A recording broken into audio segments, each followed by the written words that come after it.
Of Pakistan हो, उसकी इजाजत ही नहीं है। सो एक illegal punishment is being carried out on the couple.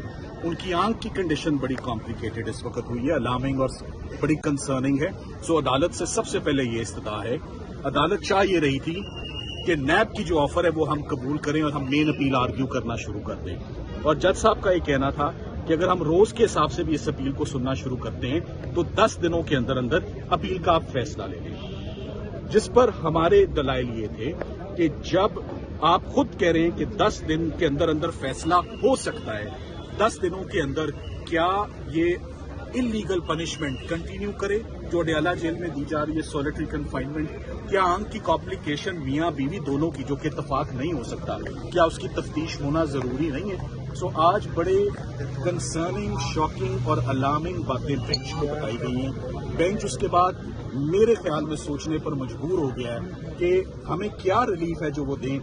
आज अभी तक तो कोई तारीख का भी अनाउंस नहीं किया, मगर हमारे दलाइल पर फैसला महफूज है कि आया इस्लामाबाद हाई कोर्ट अपील में आगे बढ़ेगा या हमें जमानत में आगे बढ़ने की इजाजत देगा।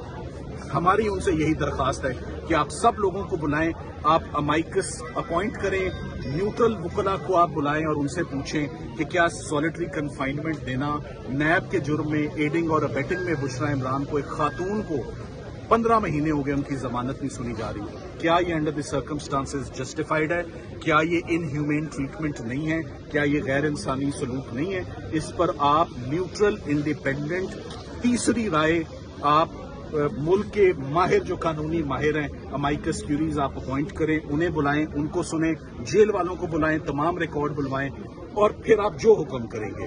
अगर आप समझते हैं कि ना वो कैद तन्हाई में है, ना आंखों का मसला है, हम अपील आर्ग्यू करना शुरू करेंगे।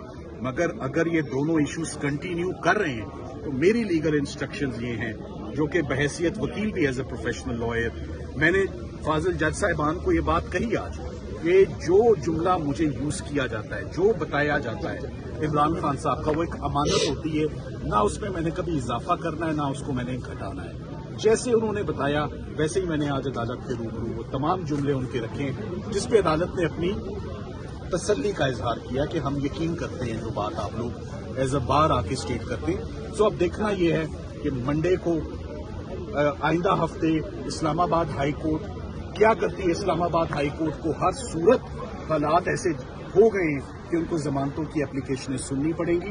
पहले जमानतों की हेयरिंग पर फैसला करें, जिसको नैब चाहती है कि ये सुनी ही ना जाए, इन पर पर्दा ही पड़ा रहे इस फैसले के ऊपर। सो जब ये केस खुलेगा तो कोई तो बात है कि नैब हमें आगे नहीं बढ़ने दे रही। जिस वक्त ये हमें आधा घंटा मिल गया अपनी जमानत के एप्लीकेशन पे दलील देने का, तो दूध का दूध और पानी का पानी हो जाएगा केस मुकदमा है। कितना खोखला मुकदमा है। इसमें इमरान खान साहब और उनकी अहलिया के बैंक अकाउंट्स में या 1 रुपए का भी फायदा नहीं हुआ, नेशनल एक्सचेकर को 1 रुपए का नुकसान भी नहीं हुआ, 1 इंच जमीन का हिस्सा उनके नाम पर नहीं, कोई माली बेजाब्तगी नहीं। तो नैब कैसे हरकत में आई हुई है? 14 साल सजा, 7 साल सजा और कैद तन्हाई में जो टॉर्चरस है। सो आज इस पर बहुत तफसीली दलाइल जजेस को दिए। मुझे इस बात की खुशी है कि आज उन्होंने इस बात पर इंसिस्ट नहीं किया कि आप अपील आर्ग्यू करें। जजेस सोच रहे हैं, राइट है ऑनरेबल जजेस का, ऑर्डर आना अभी बाकी है। लेट्स सी कि इंशाल्लाह। सलमान सफदर साहब, आप 2 दफा इमरान खान से मुलाकात के लिए अडयाला जेल में जा चुके हैं, लेकिन दूसरी तरफ हम देखते हैं कि इमरान खान साहब के केसेस के वकालतनामे जो हैं वो साइन करने की इजाजत नहीं दी जा रही सुप्रीम कोर्ट में अपीलें दायर करने के लिए। आप जब दूसरी मरतबा इमरान खान साहब से मिलने गए थे, क्या आपने वहाँ पे कोशिश की थी या बातचीत की थी वकालतनामे साइन करने की? आपको क्या कहा गया था? हर दफा जेल अथॉरिटीज और जेल सुपरिटेंडेंट को ये बात कहते हैं कि हमें वकालतनामे दें। आज भी ये नुकता हाई कोर्ट में उठाया गया, इंशाल्लाह वकालतनामे आ जाएंगे। अलीमा आप आई हैं, बात करें। सर इधर ही लगे रहे, सलमान साहब लगे रहे बेशक।